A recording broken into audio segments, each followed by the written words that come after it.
It's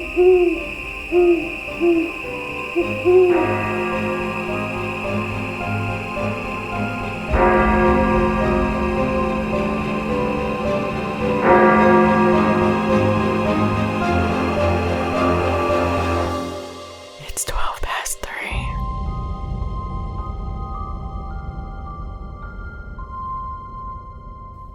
So last episode we were talking about superstitions, and we had brought up the superstition about picking up a penny. Yes. But we didn't really have any information on that. So did you find anything interesting on that? I actually did. So I learned that many ancient cultures believed that metals were precious gifts from the gods. It would bring you good luck when you found them. Even though pennies aren't worth much, picking them up was also considered good luck because it increased your wealth. The bad luck from pennies comes from the understanding of a constant battle between good and evil. So if one thing is good, the other must be bad.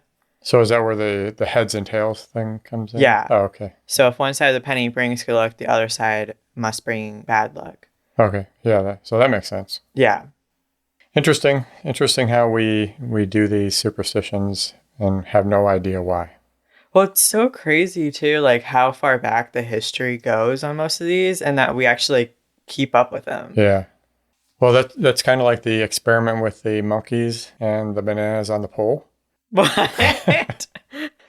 So there's an experiment where they had a bunch of monkeys in a room and they had a pole and bananas up at the top, something like that. Yeah. Right? And every time the monkeys tried to go up the pole to get the bananas, they would knock them down. The bananas or the monkeys? The monkeys. The monkeys. So then they would rotate new monkeys into the mix. Yeah. And the monkeys would keep them from going up the pole because they knew that they would get hurt. Aw. Then they would rotate more in. So then there would be no monkeys that were in there when they actually got knocked down from the pole, but they were keeping the other monkeys from going up. Oh. So it was a generational thing where they were never there when it actually happened. They were told. So are we actually just monkeys in an experiment? Is this just one giant experiment? Yes. So anyway, went off on a tangent there. Tonight I am going to start since you took over last episode. Yeah. So I'll start. I'm talking about reincarnation tonight. Do you believe in reincarnation? It's really hard because I don't want to discredit anyone's stories. I've actually never heard people's stories personally, but I would like to think that I would come back as an animal, maybe a monkey. That's interesting because I do mention beliefs about animals just briefly, but yeah, I'm not sure I buy into that. I don't know if I want to come back as an animal. Well, yeah, because I guess you never know, like you can't defend yourself, so you never... Well, it's stepping backwards, right? Well, what can you step forward from? We started out as flies. Ew. So anyway, I'll get into it. We can talk about that. We.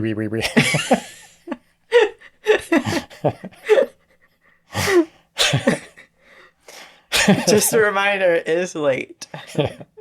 We. You come back as the pig. The Geico commercial. Oh yes, I want to come back as the Geico pig. Oh my god, we're just going downhill. Okay, so reincarnation.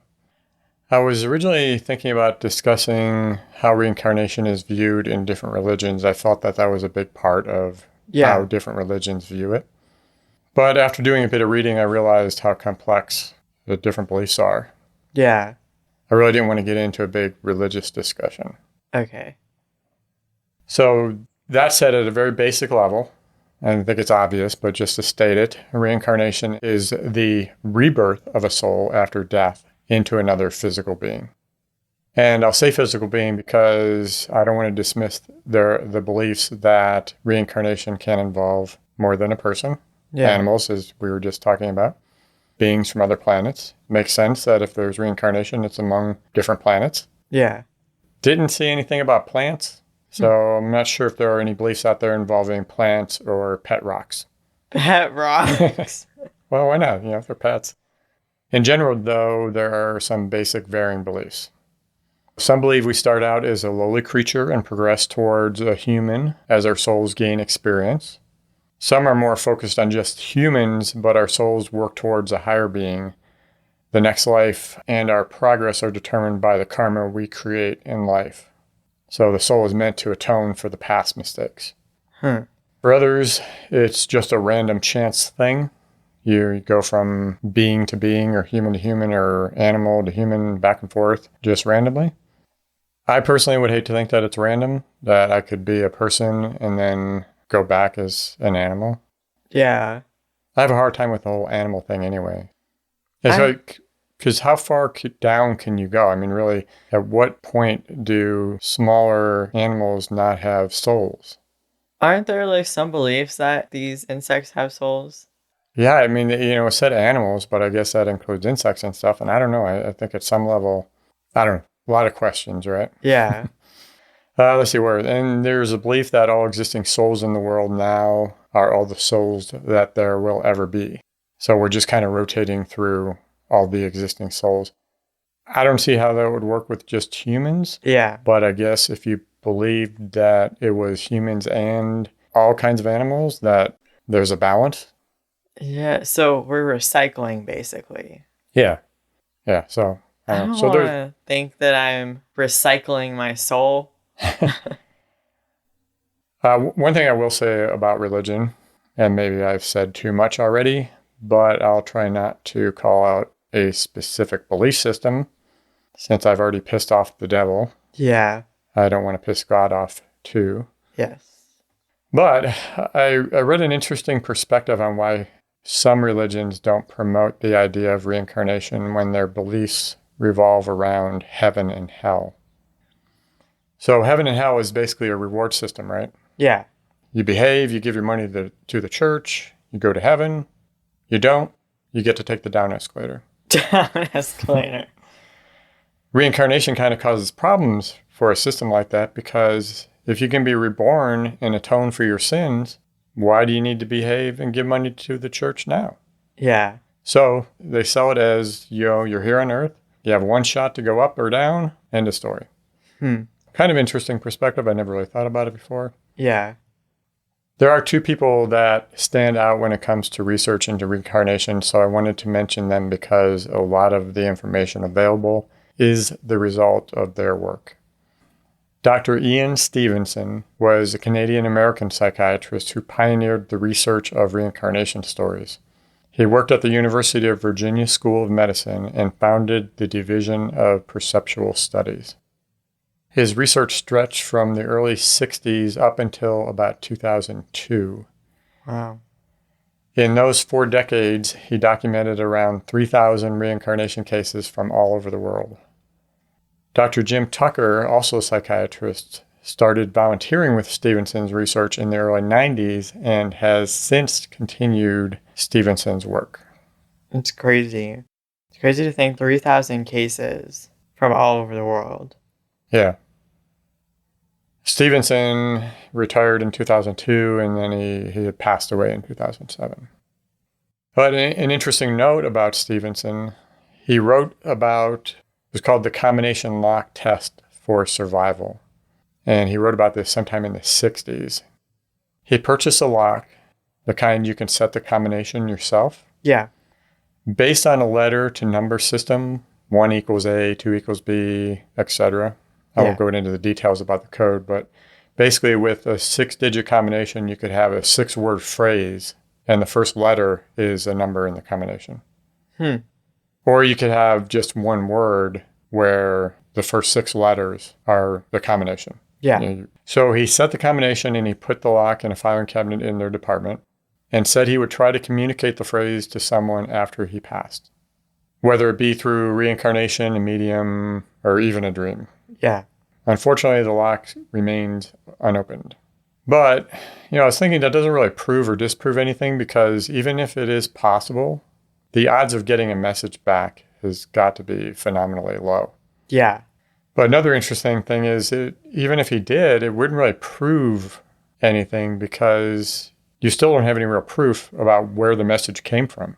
Yeah. I mean, you could be skeptical and say, well, he had given somebody the message before he passed away. They can't prove that they got the message after he passed. Oh, let's see. So statistics. Love statistics. The ones who recall detailed information of past lives the most are children between the ages of 2 and 6.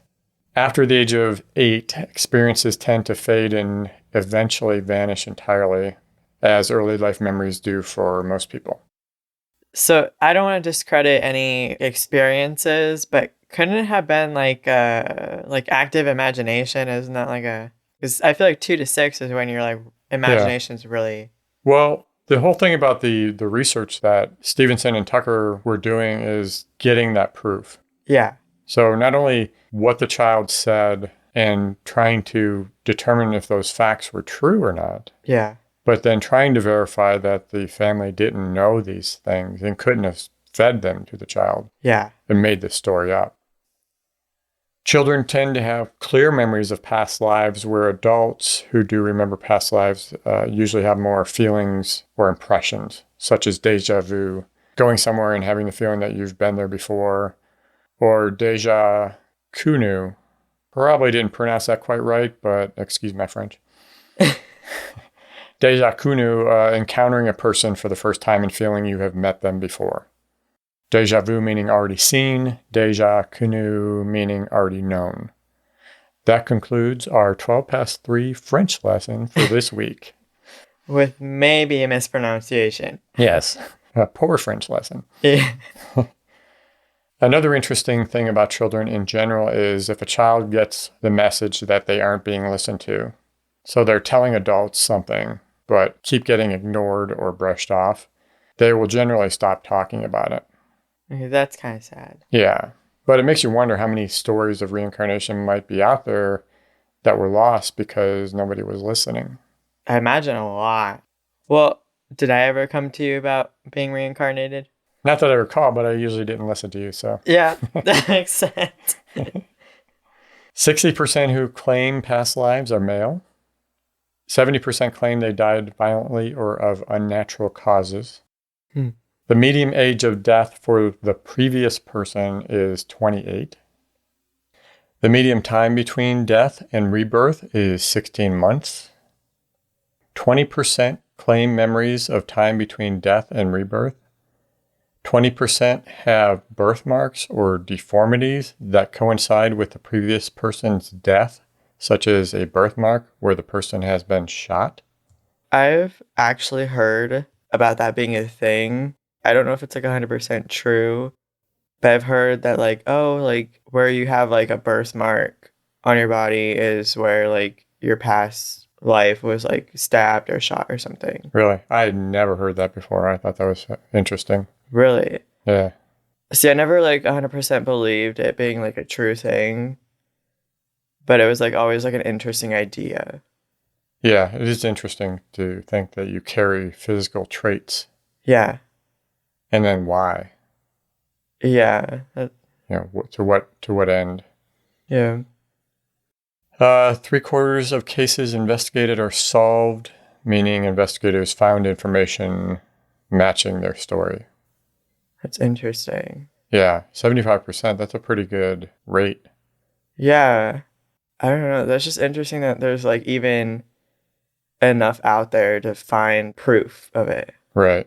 It must be hard to find the person that they say they were and then to verify that information. Yeah. And I mentioned earlier, I think that they do have protocols as far as ensuring evidence of the claims are not tampered or tainted with. For example, premature investigation by the family makes any follow-up investigations invalid because it becomes impossible to determine what the family knew and when they knew it. Yeah. So one thing I've always been a bit skeptical about is that a lot of the reincarnation stories you hear involve past lives of famous people. I'm always suspicious about somebody claiming that they were a famous person in a past life.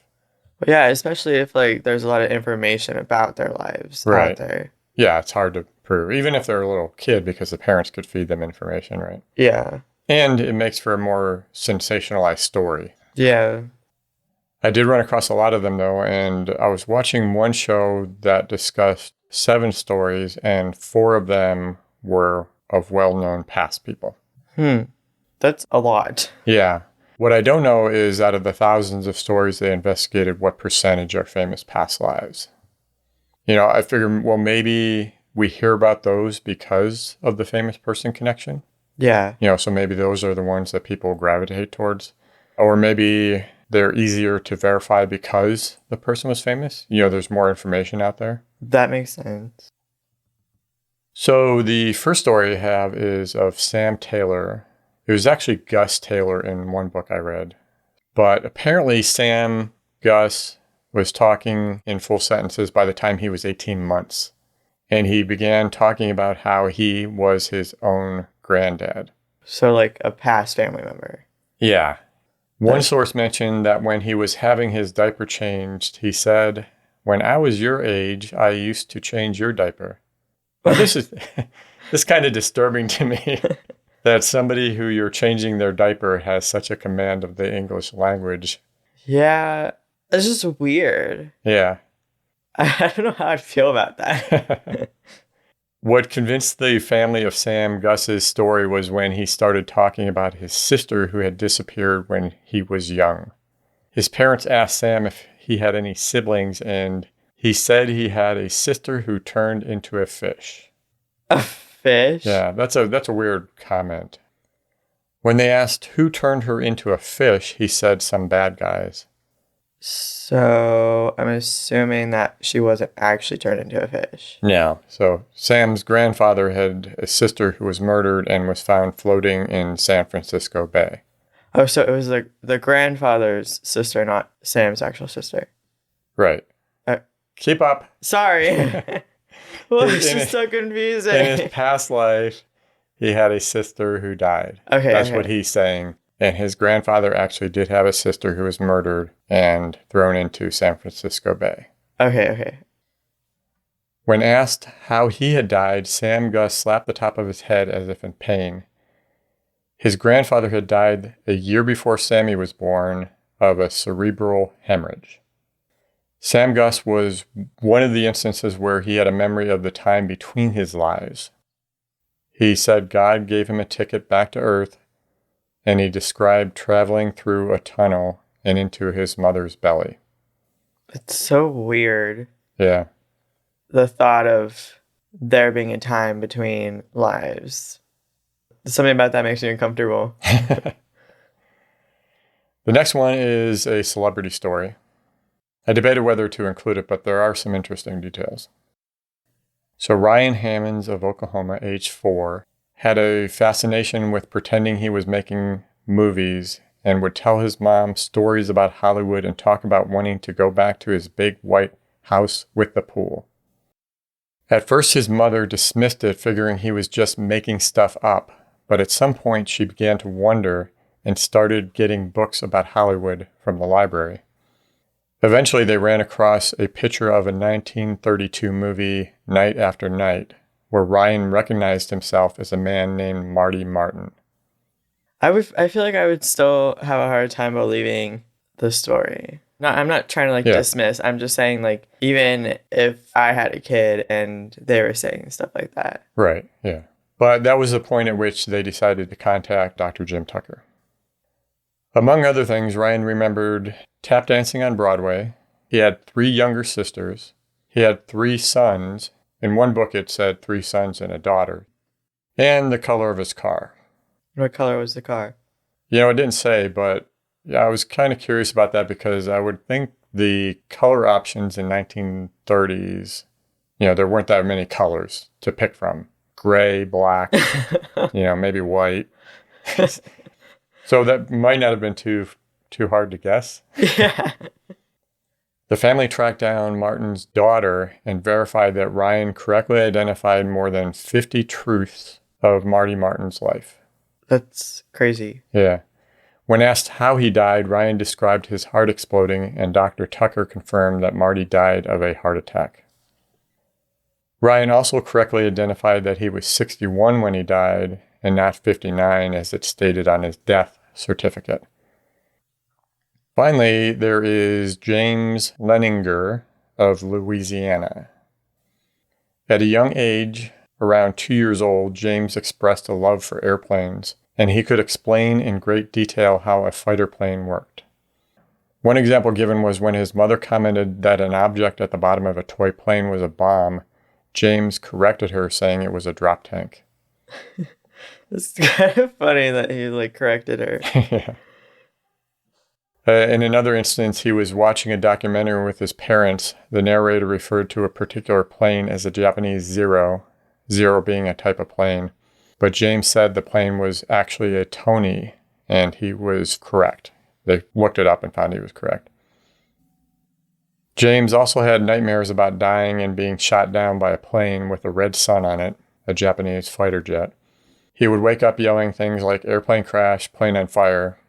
Not trying to be too skeptical, but, he was watching documentaries about World War II. Yeah. You think that could feed into nightmares?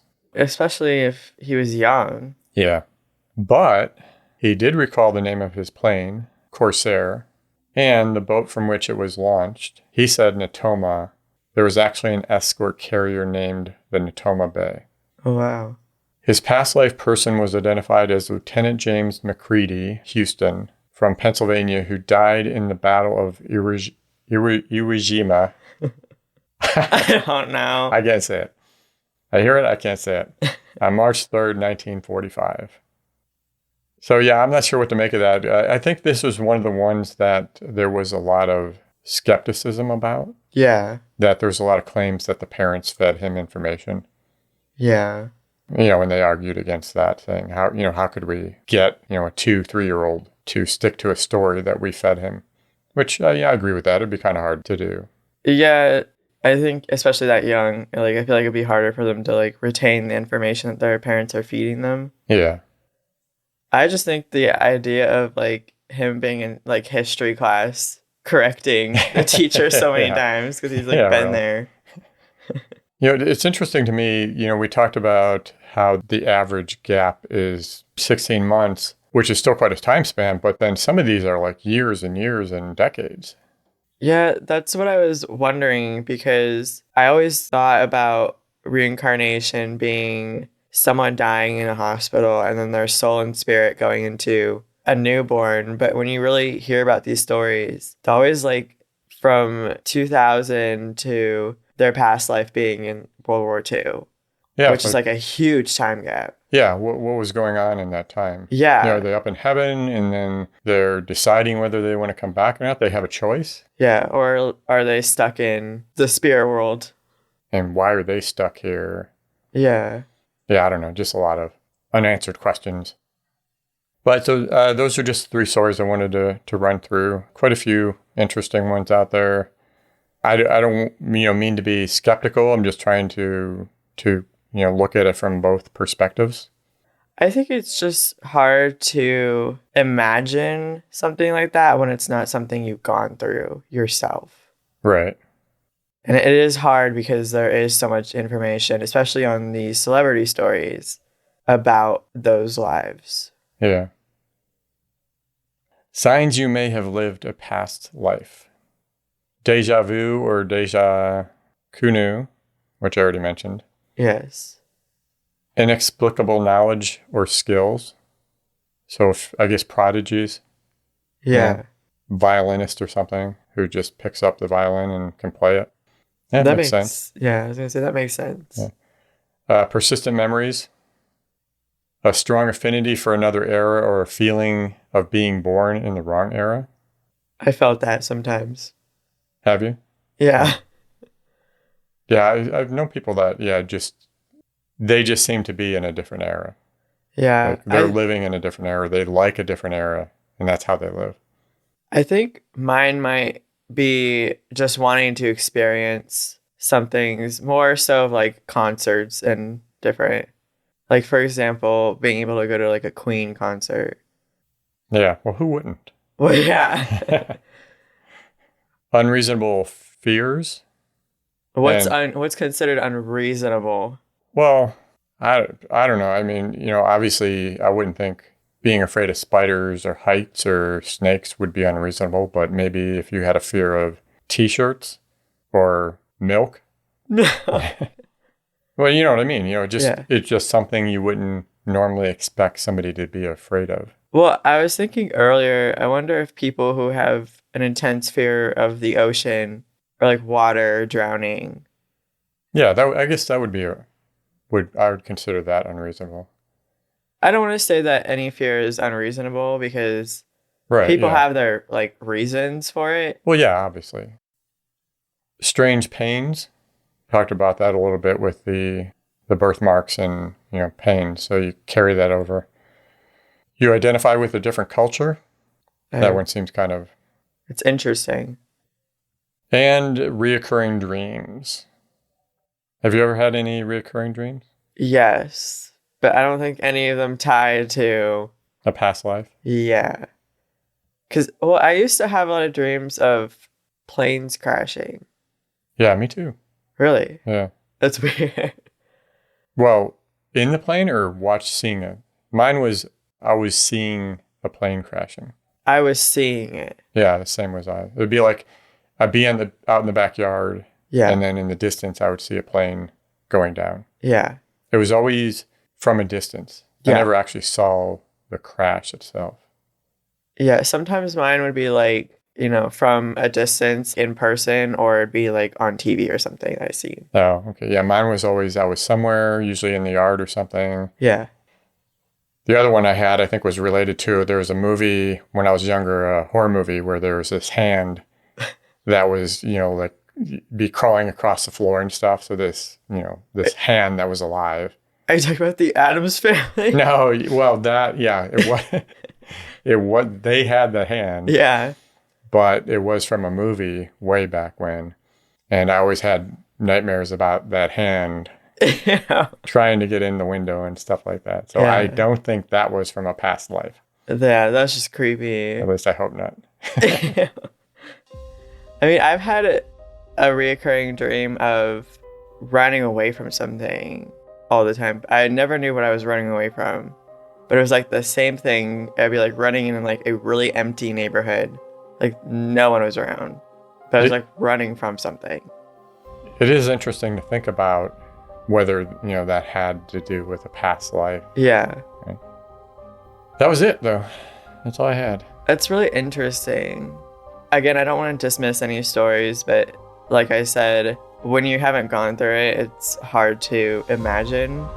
But the idea of it is very interesting to me, and I wish there was more research behind it. Yeah. I'll have to see if I can find, if they have their research online, to see if I can find any more interesting stories. Yeah, that'd be interesting. But anyway, I guess we should wrap it up. I'm not sure how long we've been going. Thank you very much for joining us. Make sure to visit next week for more weird and creepy stories. Don't forget to follow us on Twitter and Instagram at 12past3, or email us at podcast@12past3.com. Good night. Good night.